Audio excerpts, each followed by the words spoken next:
Hello नमस्कार प्यारे साथियों, एक बार फिर से स्वागत है आप सभी का हमारे इस ऑनलाइन स्टडी प्लेटफॉर्म पर। आज हम पढ़ेंगे सेफ्टी एंड हेल्थ के बारे में, यानी कि सुरक्षा एवं स्वास्थ्य के बारे में। सेफ्टी एंड हेल्थ की हमने थ्योरी क्लास कंप्लीट कर ली है और अब हम करेंगे एमसीक्यू पढ़ेंगे आज की क्लास में। ठीक है भाई, हमने सभी चैप्टर की थ्योरी क्लास कंप्लीट कर ली है, तो अब हमने स्टार्ट की हुई है अपनी एमसीक्यू सीरीज। इससे पहले हमने पहला चैप्टर कंप्लीट कर लिया है, चार्ज एंड स्टैटिक इलेक्ट्रिसिटी वाला। अगर आपने अभी तक वो क्लास नहीं देखी है तो पहले आप वो वाली क्लास भी देख लीजिए। और आज की क्लास में हम करेंगे सेफ्टी एंड हेल्थ के बारे में। ठीक है भाई, थ्योरी क्लास जो है कंप्लीट हो चुकी है। अगर आप सभी ने थ्योरी क्लास कंप्लीट कर ली है तो अब आपको एमसीक्यू की प्रैक्टिस करने की जरूरत है। लेकिन अगर आपका अभी तक सिलेबस कंप्लीट नहीं हुआ है, अभी तक आपने इलेक्ट्रिशियन थ्योरी नहीं पढ़ी है, तो एमसीक्यू की बजाय आप पहले थ्योरी का अपना सिलेबस कंप्लीट करने की सोचो। ठीक है, पहले आप अपना थ्योरी सिलेबस कंप्लीट करो, फिर आप एमसीक्यू की सीरीज करना। ठीक है भाई, तो चलिए आज की क्लास स्टार्ट करते हैं। सबसे पहले सवाल क्या पूछा गया है, विद्युत उपकरणों का उपयोग करते समय किस निम्नलिखित में से कौन सी सावधानी बरती जानी चाहिए। देखो भाई, इन्होंने सावधानी के ऊपर पूछा है कि विद्युत उपकरणों का जब हम प्रयोग करते हैं तब हमें कौन कौन सी सावधानी जो है बरतनी चाहिए। किसी भी नग्न तार को नहीं पकड़ना चाहिए, ये तो बिल्कुल करना चाहिए भाई। नग्न तार को कभी भी नहीं पकड़ना चाहिए हमें। केवल नग्न तारों के साथ काम करना चाहिए, नहीं। नंगे तारों को तो हमें हाथ ही नहीं लगाना चाहिए, उनसे दूर रहना चाहिए। हमेशा जो नगन तार होते हैं उनको प्लास या फिर जो टूल है उससे पकड़ना चाहिए। नगन तारों और अन्य तारों के साथ प्रयोग किया जाता है, नहीं। नगन तार को काबू किया जाना चाहिए, ये भी कोई सुरक्षा का उपाय नहीं है। लेकिन किसी भी नगन तार को नहीं पकड़ना चाहिए, ये बिल्कुल एक सही उपाय है सुरक्षा का। तो ऑप्शन नंबर ए इसका करेक्ट हो जाएगा। नेक्स्ट सवाल क्या पूछा गया है, निम्नलिखित में से कौन सा विकल्प बुनियादी सुरक्षा नियमों में से एक है। उपकरण किसी भी तरह से नियंत्रित किया जा सकता है, किसी भी तरह से नहीं। हमेशा जो उपाय है उसी के तरीके से करना चाहिए। ये नहीं है कि हमें हाथ के साथ किसी मशीन को रोकना चाहिए।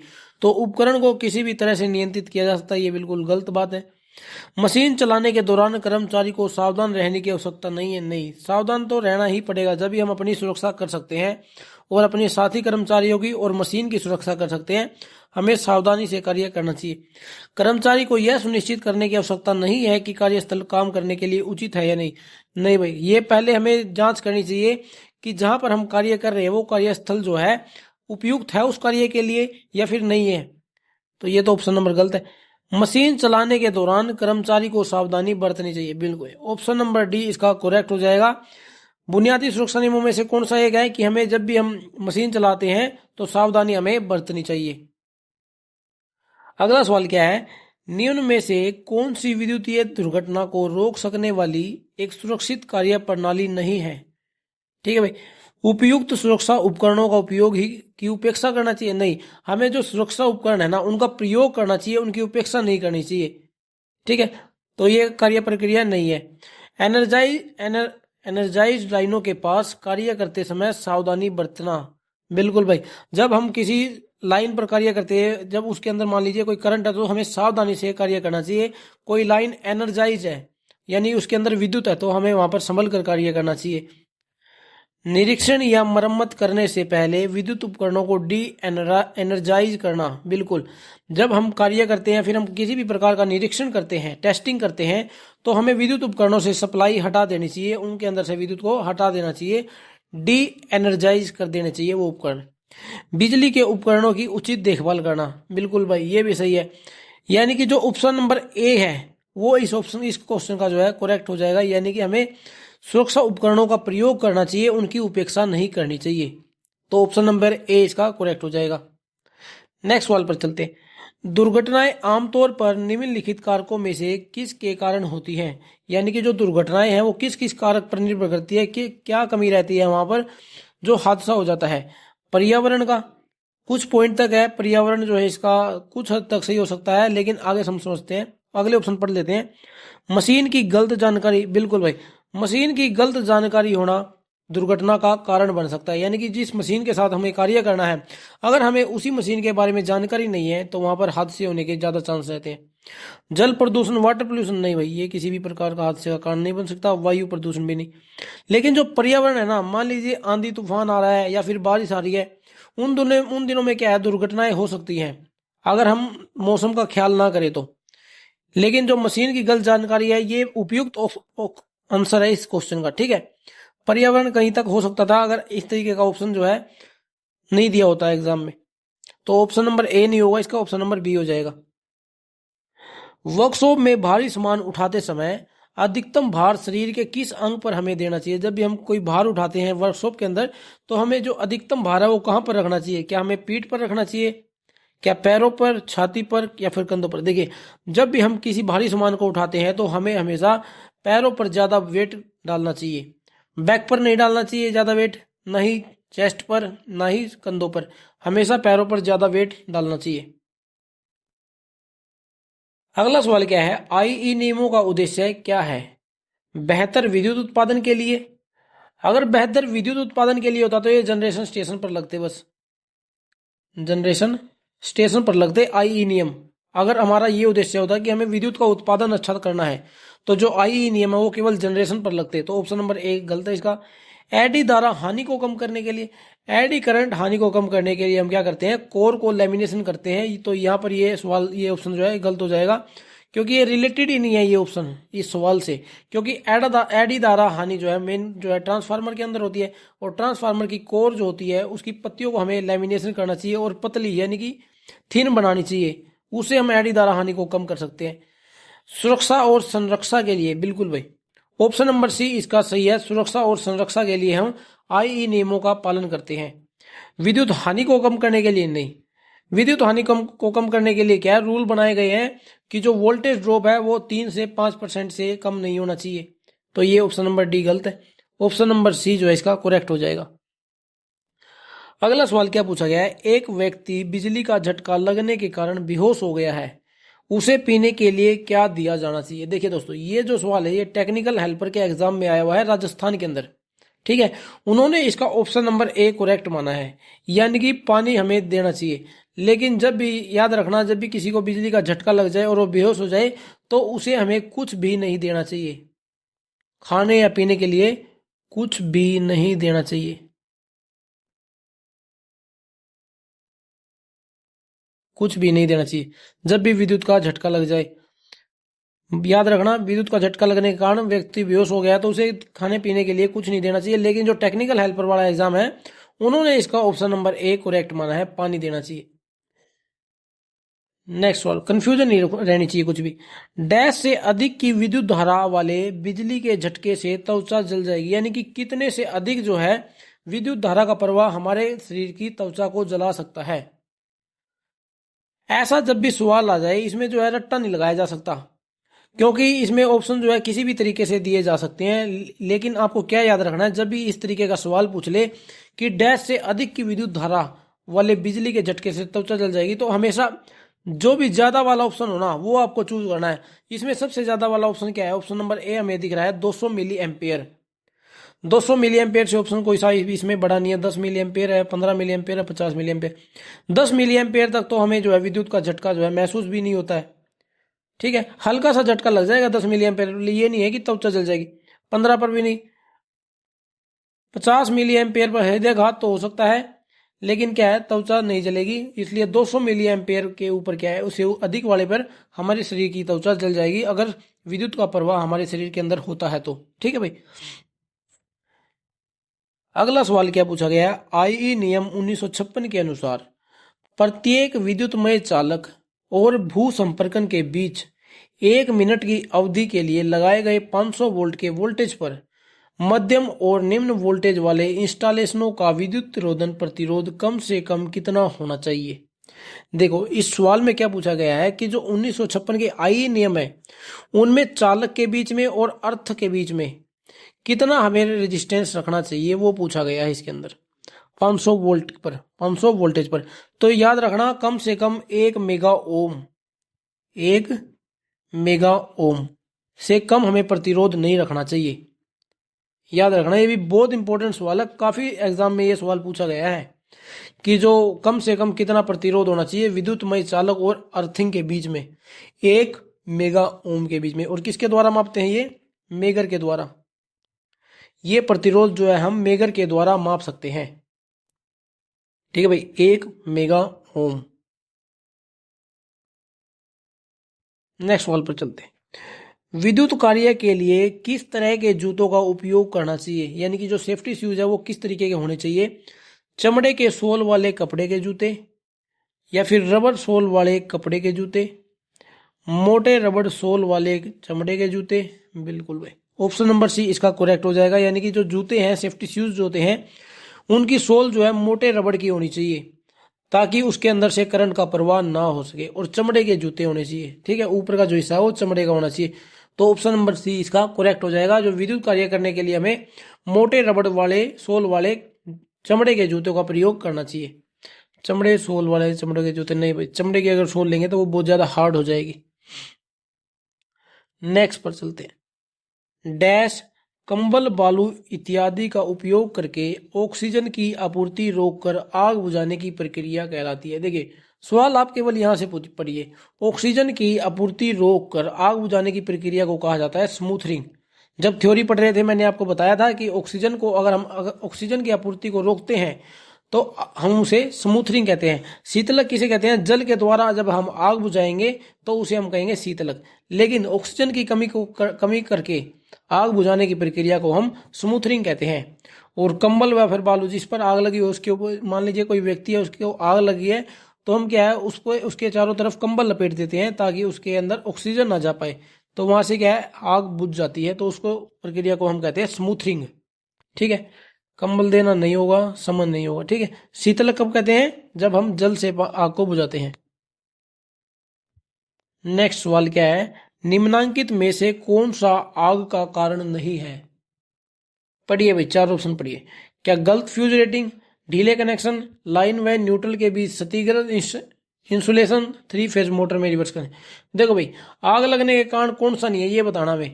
गलत फ्यूज रेटिंग ये तो बिल्कुल है भाई, आग लग सकती है। मान लीजिए कोई एक तार है और उसके ऊपर इंसुलेटेड वायर है कोई, ठीक है, उस तार के अंदर मैक्सिमम जो है 10 एम्पेयर का करंट गुजर सकता है, लेकिन उससे पहले हमने जो है 20 एम्पेयर का फ्यूज लगा दिया।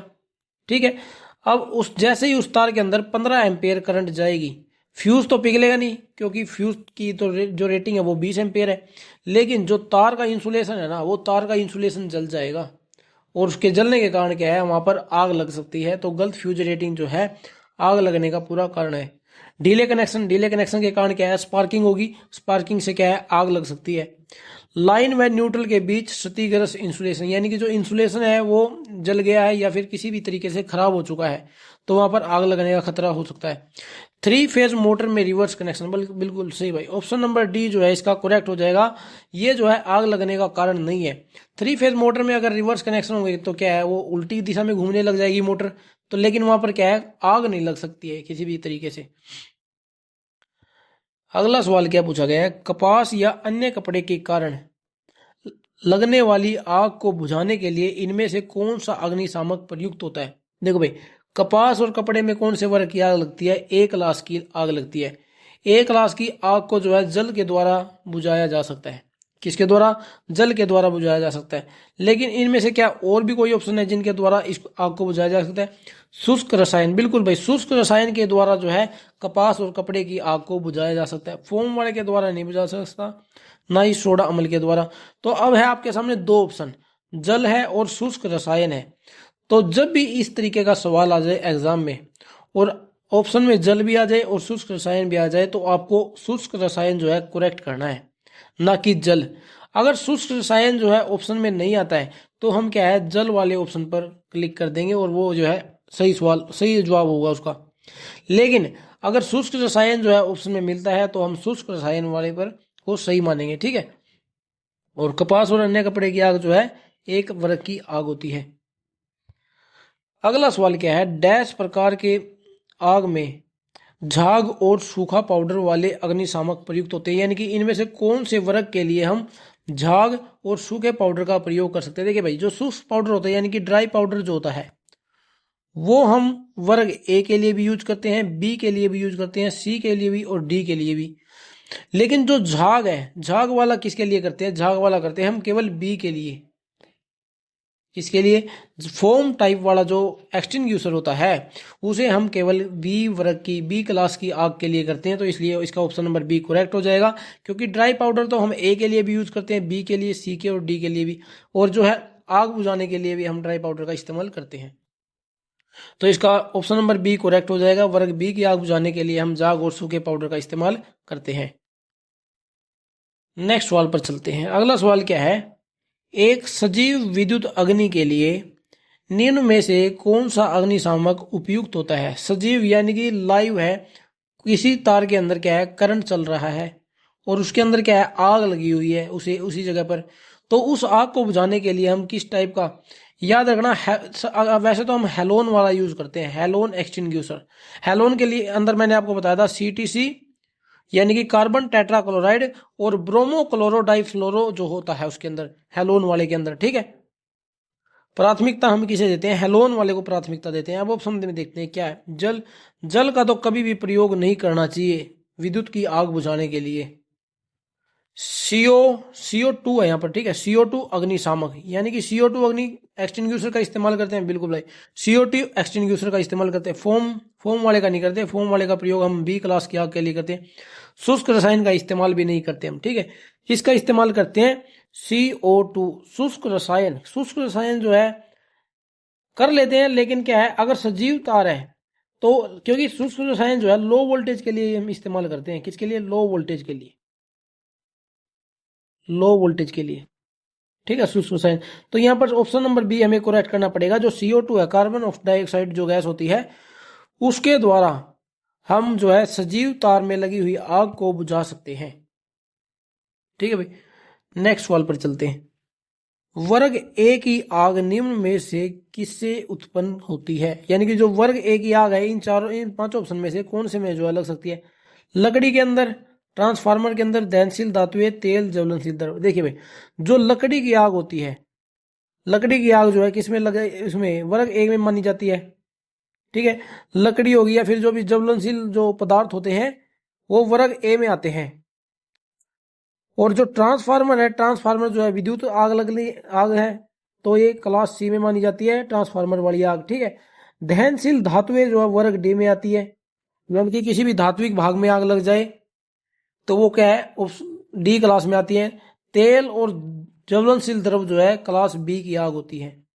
ठीक है, तेल हो गया, ज्वलनशील द्रव हो गया, वो बी क्लास की आग होती है। इनको बुझाने के लिए हम फोम टाइप एक्सटिंग्विशर का इस्तेमाल करते हैं।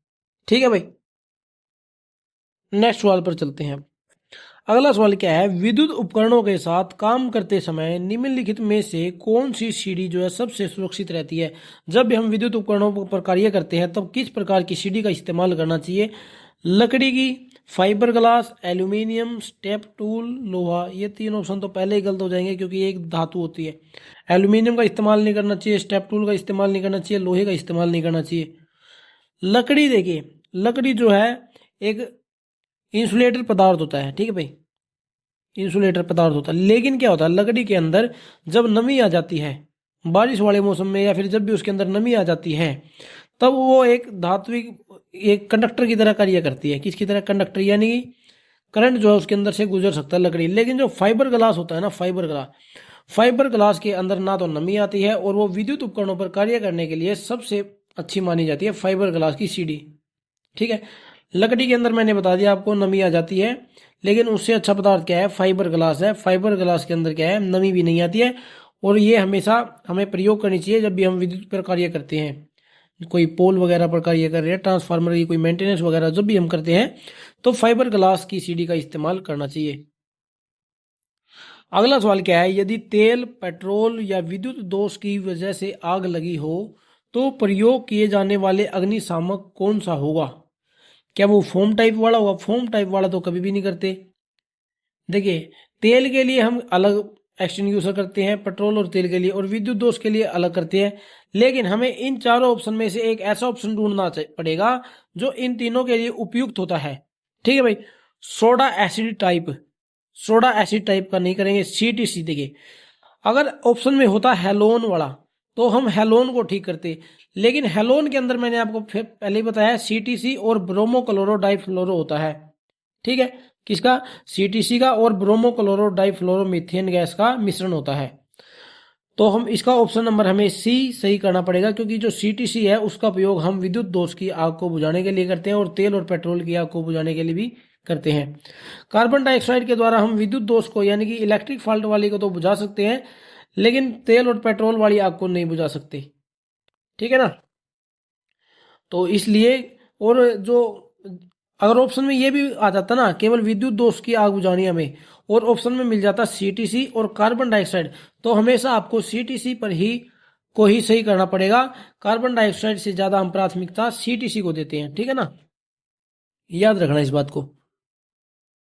अगला सवाल क्या है, विद्युत से उत्पन्न आग के कारण इनमें से कौन से अग्निशामक प्रयोग नहीं किए जाने चाहिए। नहीं बोला इन्होंने, ठीक है। इनमें से कौन सा जो है अग्निशामक जो प्रयोग नहीं करना चाहिए विद्युत की आग को बुझाने के लिए। कार्बन टेट्राक्लोराइड यानी कि सीटीसी, ये तो करते हैं हम इस्तेमाल। झाग प्रकार का नहीं करते, फोम वाला हम उपयोग नहीं करते। रेत भरण यानी कि रेत का उपयोग हम करते हैं।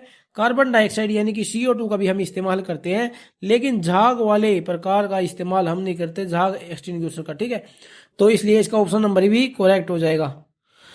नेक्स्ट सवाल पर चलते हैं। अगला सवाल क्या है, कृत्रिम श्वसन की साधारण और आसान विधि क्या है, या निम्नलिखित में से कौन सी विधि जो है कृत्रिम श्वास की मुख्य विधि है, जो मेन विधि है वो कौन सी है। ये चारों ही विधि जो है आर्टिफिशियल जो है ब्रीथिंग देने के लिए उपयोग की जाती है, यानी कि आर्टिफिशियल रेस्पिरेशन देने के लिए हम इन चारों विधि का इस्तेमाल करते हैं। सिल्वेस्टर का भी इस्तेमाल करते हैं, मुंह से नाक विधि का भी, सैफर विधि का भी, मुंह से मुंह विधि का भी। लेकिन इन्होंने सवाल में पूछा है जो सबसे मेन विधि कौन सी है, आसान विधि और मुख्य विधि कौन सी है, तो याद रखना मुंह से मुंह विधि है जो सबसे मुख्य विधि है। मुंह से नाक विधि कब दी जाती है, जब जो पीड़ित होता है, पीड़ित के मुंह में अच्छे तरीके से सांस नहीं जा पा रही है, या फिर उसका मुंह नहीं खुल रहा है, तो हम मुंह से नाक विधि का इस्तेमाल करते हैं। लेकिन हम ज्यादातर जो है मुंह वाली विधि का हमें उपयोग करना चाहिए, क्योंकि ये सबसे मेन विधि है और सबसे आसान विधि होती है। और जो सिल्वेस्टर विधि होती है, सिल्वेस्टर विधि में हम पीड़ित को जो है पीठ के बल लेटाते हैं, और सैफर विधि में हम पीड़ित को सीने के बल लेटाते हैं। ठीक है ना। नेक्स्ट सवाल पर चलते हैं। पीपीई का पूर्ण रूप क्या है, पर्सनल प्रोटेक्टिव इक्विपमेंट। पीपीई की फुल फॉर्म आपको याद रखनी है, personal protective equipment. Protective equipment नहीं, पर्सनल, अगर यहाँ पर पर्सनल होता तो ऑप्शन नंबर 1 करेक्ट हो जाता। पर्सनल परफेक्ट इक्विपमेंट, परफेक्ट नहीं प्रोटेक्टिव, पर्सन परफेक्ट इक्विपमेंट नहीं भाई, पर्सनल प्रोटेक्टिव इक्विपमेंट, बिल्कुल ऑप्शन नंबर डी जो है इसका सही हो जाएगा। पीपी की का फुल फॉर्म होती है पर्सनल प्रोटेक्टिव इक्विपमेंट। नेक्स्ट सवाल, धुएं से सुरक्षा के लिए किस व्यक्तिगत सुरक्षा उपकरण का प्रयोग करना चाहिए, यानी पीपी किट के अंदर इनमें से किसका इस्तेमाल करना चाहिए जहां पर धुआं है, धुएं से सुरक्षा करने के लिए। एप्रन का इस्तेमाल नहीं करना भाई, एप्रन नहीं। गोगल्स, अगर आंखों पर कोई दिक्कत है तो हमें गोगल्स का इस्तेमाल करना चाहिए। जैसे वेल्डिंग का कार्य करते हैं, वेल्डिंग के कार्य करते समय हमें आंखों पर क्या है चश्मा लगाना चाहिए, काला चश्मा जो होता है। कान कवच, ईयर गार्ड्स, यानी कि जहां पर ज्यादा आवाज जो हो रही है वहां पर हमें ईयर गार्ड का इस्तेमाल करना चाहिए। नाक कवच यानी कि नोज गार्ड, बिल्कुल ऑप्शन नंबर डी इसका करेक्ट हो जाएगा, यानी कि धुएं से सुरक्षा करने के लिए हमें नोज गार्ड का इस्तेमाल करना चाहिए, ताकि हमारे नाक के अंदर, हमारे शरीर के अंदर किसी भी तरह की गंदी जो है गैस न जाए। अगला सवाल क्या है, सुरक्षा कार्यक्रम मानकों में के संबंध में निम्न में से कौन सा सही है। 5E के बारे में इन्होंने पूछा है, तो इसका ऑप्शन नंबर डी सही हो जाएगा। 5E भी आपको बताया हुआ है, 5S भी आपको बताया था। 5SB देखिए एक बार फिर से बताता हूं, 5E का क्या मतलब है। ई से बनता है, पहले ई से बनता है। देखिए इसमें 5 ई होते हैं, 1 2 3 4 और 5।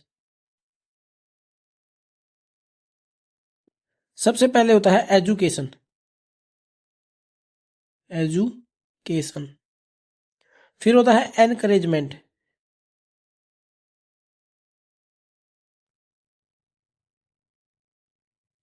और तीसरे नंबर पर होता है एनफोर्समेंट।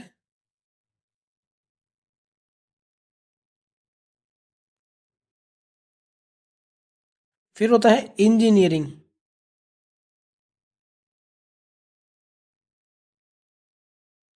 फिर होता है इवोल्यूशन। याद रखना ये पांचों स्टेप, ठीक है। पहले नंबर पर होता है एजुकेशन, दूसरे पर होता है एनकरेजमेंट, फिर एनफोर्समेंट, फिर इंजीनियरिंग, और फिर होता है एवोल्यूशन। ठीक है भाई, 5E आपको समझ आ गए होंगे। 5S आपको आगे समझाऊंगा एक सवाल आगे। चेतावनी चिन्ह की पृष्ठभूमि किस रंग से होती है? देखिए चेतावनी चिन्ह होता किस प्रकार का है? यह से होता है, ठीक है भाई, यानी कि त्रिकोणीय। त्रिकोणीय होता है वार्निंग साइन, और जो इसका पृष्ठभूमि होती है ये होती है पीले कलर की, पीले कलर की। तो इसका ऑप्शन नंबर सी करेक्ट हो जाएगा, यानी कि पीले रंग का होता है बैकग्राउंड चेतावनी चिन्ह का।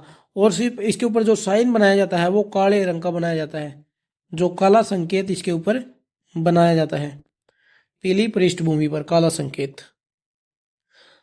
अगला सवाल है, पीने का पानी, पुरुष शौचालय, प्राथमिक उपचार के साइन बोर्ड किसके उदाहरण है? क्या वो निषेधात्मक यानी कि प्रोहिबिटरी साइन के हैं, अनिवार्य चिन्ह यानी कि मैंडेटरी के हैं, सूचनात्मक इंफॉर्मेटिव साइन, चेतावनी के संकेत यानी कि वार्निंग साइन? देखो भाई, जहां पर भी पीने के पानी का बताया गया है, यहाँ पर पीने का पानी है, यहाँ पर पुरुष शौचालय है, यहाँ पर प्राथमिक उपचार दिया जा रहा है, ये होते हैं सूचना के चिन्ह, यानी कि इंफॉर्मेटिव, यानी कि वो हमें सूचना देते हैं एक प्रकार से कि यहाँ पर जो है पीने के पानी की सुविधा है, पुरुष शौचालय की सुविधा है, प्राथमिक उपचार यहाँ पर हम ले सकते हैं। तो ये क्या है, इंफॉर्मेटिव साइन होते हैं। अगला सवाल क्या है, निम्न में से कौन सा शब्द जो है 5S प्रणाली का भाग नहीं है? सस्टेन बिल्कुल है, स्वैप नहीं है, शॉर्ट भी है, साइन भी है। तो स्वैप जो है 5S प्रणाली में नहीं आता। 5S में क्या क्या क्या होता है? देखिए सबसे पहले होता है शॉर्ट, यानी कि छांटनी करना, फिर होता है set in order, set in order, फिर होता है साइन, फिर होता है स्टैंडराइज, स्टैंडराइज, फिर होता है सस्टेन। ये होती है 5S प्रणाली। और याद रखना ये ज्यादा जो है किचन के लिए इस्तेमाल होती है। किसके लिए? किचन के लिए। Sort, set in order, shine, standardize और फिर सस्टेन। तो ऑप्शन नंबर बी इसका करेक्ट हो जाएगा, यानी कि स्वैप जो है 5S प्रणाली का भाग नहीं होता है। अगला सवाल क्या है, सूचनात्मक चिन्ह का आकार कैसा होता है? सूचनात्मक चिन्ह का आकार जो है याद रखना वर्गाकार होता है। कैसा होता है? वर्गाकार। आयताकार होता नहीं है। वृत्ताकार जो है किसका होता है? वृत्ताकार होता है मैंडेटरी साइन का और प्रोहिबिटिव साइन का, यानी कि जो निषेधात्मक चिन्ह होते हैं और जो आवश्यक चिन्ह होते हैं उनका आकार कैसा होता है? वृत्ताकार होता है। त्रिभुजाकार जो है वार्निंग साइन यानी कि चेतावनी चिन्ह का होता है। और जो आयताकार है ना वो सूचनात्मक चिन्ह का होता है, लेकिन जो अगर ऐसा सवाल ना एग्जाम में आ जाए तो आपको ऑप्शन नंबर ये वर्गाकार जो है करेक्ट करना है, ठीक है। आयताकार भी होते हैं सूचनात्मक चिन्ह, लेकिन क्या है अगर ऑप्शन में वर्गाकार दिया हो ना तो आपको वर्गाकार ऑप्शन को जो है करेक्ट करना पड़ेगा। अगला सवाल पर चलते हैं। अगला सवाल क्या है, प्राथमिक चिकित्सा के मामले में एबीसी प्रणाली के प्रारंभिक अक्षरों का पूरा नाम क्या है? यानी कि जो एबीसी प्रणाली आपको बताया था बेसिक लाइफ सपोर्ट के अंदर आती है, ये बीएलएस बेसिक लाइफ सपोर्ट के अंदर। तो एबीसी का क्या मतलब है ये पूछा है, यानी कि प्राथमिक चिकित्सा के एबीसी शब्द जो है कि हमें क्या दर्शाते हैं वो हमें बताना है। देखिए ए से आपको बताया था एयरवे होता है, बी से ब्रीदिंग हो रहा है, ब्रीथिंग, सी से होता है सर्कुलेशन, सर्कुलेशन। सबसे पहले हमें क्या है पीड़ित को ये देखना चाहिए क्या उसको हवा मिलने में कोई कठिनाई तो नहीं हो रही है। ये होती है बेसिक लाइफ सपोर्ट के, ठीक है। ये 3 स्टेप होते हैं, ये हमें देखने चाहिए। जब भी पीड़ित के पास हम जाते हैं तो हमें क्या देखना चाहिए कि उसको हवा मिलने में कोई दिक्कत तो नहीं आ रही है। फिर हमें देखना चाहिए ब्रीदिंग, उसको सांस लेने में कोई कठिनाई तो नहीं आ रही है। अगर सांस लेने में अगर कठिनाई आ रही है तो हमें क्या है उसे आर्टिफिशियल रेस्पिरेशन हमें देना चाहिए, ठीक है। और सर्कुलेशन, उसकी नब्ज पकड़कर हमें रोगी की जो नब्ज होती है वो पकड़कर देखना चाहिए क्या उसका जो रक्त संचार है वो सुचारू रूप से है कि ये नहीं है, रक्त संचार में कोई कठिनाई तो नहीं आ रही है। अगर रक्त संचार में कोई दिक्कत है तो हमें उसे सीपीआर देनी चाहिए। सीपीआर क्या होती है? कार्डियो पल्मोनरी रेसिटेशन, ठीक है। अगर उसके सर्कुलेशन में कोई प्रॉब्लम है, रक्त संचार में कोई दिक्कत है तो हमें उसे सीपीआर देनी चाहिए। लेकिन अगर आपको सीपीआर देनी आती है तभी आपको इसकी ट्राई करनी चाहिए। लेकिन अगर आपको इसके बारे में ज्ञान नहीं है तो इसके बारे में ट्राई भी हमें नहीं करनी चाहिए, कोशिश भी नहीं करनी चाहिए। सीपीआर कार्डियो पल्मोनरी रेसिटेशन, ये 3 स्टेप होते हैं, एयरवे, ब्रीदिंग, सर्कुलेशन। एबीसी की फुल फॉर्म ये होती है। अब ऑप्शन देखते हैं कौन सा करेक्ट है। वायु पर एयर सिस्टम नहीं, एयरवे। अगर एयरवे होता तो ये हम मान ले सकते थे। आगे ब्रीदिंग है, चेस्ट सर्कुलेशन है। वायु मार्ग एयरवे तो ठीक है, बी से ब्रीदिंग भी ठीक है, सी से चेस्ट ठीक नहीं है, सी से तो सर्कुलेशन बनेगा, ऑप्शन नंबर बी भी गलत है। एयरवे, ब्रीदिंग और सर्कुलेशन, ऑप्शन नंबर सी इसका करेक्ट हो जाएगा। यानी कि एबीसी की फुल फॉर्म होती है एयरवे, ब्रीदिंग, सर्कुलेशन। और इनकी भी आपको याद रखनी है बीएलएस की, बेसिक लाइफ सपोर्ट, सीपीआर यानी कि कार्डियो पल्मोनरी रेसिटेशन। ठीक भाई, यहाँ पर जो है अपने जो है सवाल खत्म होते हैं, इतने ही करते हैं इस चैप्टर में। हम एक दो पॉइंट और समझा देता हूँ। जैसे मैंने आपको बताया हुआ था गोल्डन आवर्स के बारे में। गोल्डन आवर्स किसे कहते हैं? जब घटना हो जाती है, दुर्घटना हो जाती है, तो उसके जो शुरुआती 30 मिनट होते हैं, शुरुआती 30 मिनट जो होते हैं वो होते हैं गोल्डन आवर्स। यानी कि वही जो है सबसे मुश्किल टाइम होता है एक पीड़ित के लिए। अगर पीड़ित इस टाइम को जो है पार कर जाता है और फिर भी जीवित रह जाता है तो क्या उसके बचने के चांस ज्यादा रह जाते हैं। और ये 30 मिनट के अंदर जो है उसे हमें प्राथमिक चिकित्सा दे देनी चाहिए, यानी कि फर्स्ट एड दे देनी चाहिए। और जिस तरीके से मैंने आपको यहाँ पर ये बताया, 5E बताई है, 5S बताई है, और उसी तरीके से एक होता है 5P। इसके बारे में मैंने आपको थ्योरी क्लास में बताया था, एक बार फिर से बताता हूँ। पहले P से बनता है प्रिजर्व, फिर होता है प्रोटेक्ट, फिर होता है प्रोवाइड, फिर होता है प्रिवेंट, और एक होता है प्रमोट। जिस तरीके से 5E होता है, 5S होता है, उसी तरीके से 5P होता है preserve, protect, provide, prevent, promote. यानी कि प्रिजर्व यानी कि देखरेख करना, प्रोटेक्ट यानी कि बचाव करना, प्रोवाइड यानी कि उपलब्ध करवाना, प्रिवेंट यानी कि रोकथाम करना, प्रमोट यानी कि प्रचार करना या फिर बढ़ावा देना। ठीक है भाई, इतना आपको समझ आ गया होगा। और जो मैंने आपको कुछ फुल फॉर्म बताई हुई थी, जैसे BIS की, bureau of Indian standard, ISO की, इंटरनेशनल स्टैंडर्डाइज ऑर्गेनाइजेशन, या फिर इंटरनेशनल ऑर्गेनाइजेशन फॉर स्टैंडर्डाइजेशन। ठीक है। और इनके अलावा मैंने बताई थी JIS की, यानी कि जापानीज इंडस्ट्रियल स्टैंडर्ड्स। BSI बताई थी, यानी कि ब्रिटिश स्टैंडर्ड्स इंस्टीट्यूशन। गोस्ट बताई थी, रसिया की है, GOST। एक DIN होता है, यानी कि डच इंडस्ट्री नॉर्मन। और अमेरिका की बताई थी ASA, अमेरिकन स्टैंडर्ड एसोसिएशन। ये होती है स्टैंडर्डाइजेशन, स्टैंडर्ड ऑर्गेनाइजेशन। ठीक है, हर एक देश की अपनी अलग होती है।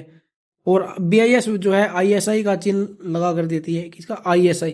किसी भी, जब हम किसी भी उपकरण का उपयोग करते हैं तो उसके ऊपर ISI की मोहर लगी होनी चाहिए, यानी कि इंडियन स्टैंडर्ड इंस्टीट्यूशन। ठीक है ना। तो दोस्तों आज की क्लास में करते हैं इतना। हमने जो है सेफ्टी एंड हेल्थ के जितने भी इंपॉर्टेंट MCQ थे जो प्रीवियस ईयर में पूछे गए हैं, वो हमने जो है आज की क्लास में कंप्लीट कर लिए हैं। तो दोस्तों आज की क्लास में इतना ही करते हैं, मिलते हैं आप सभी से नेक्स्ट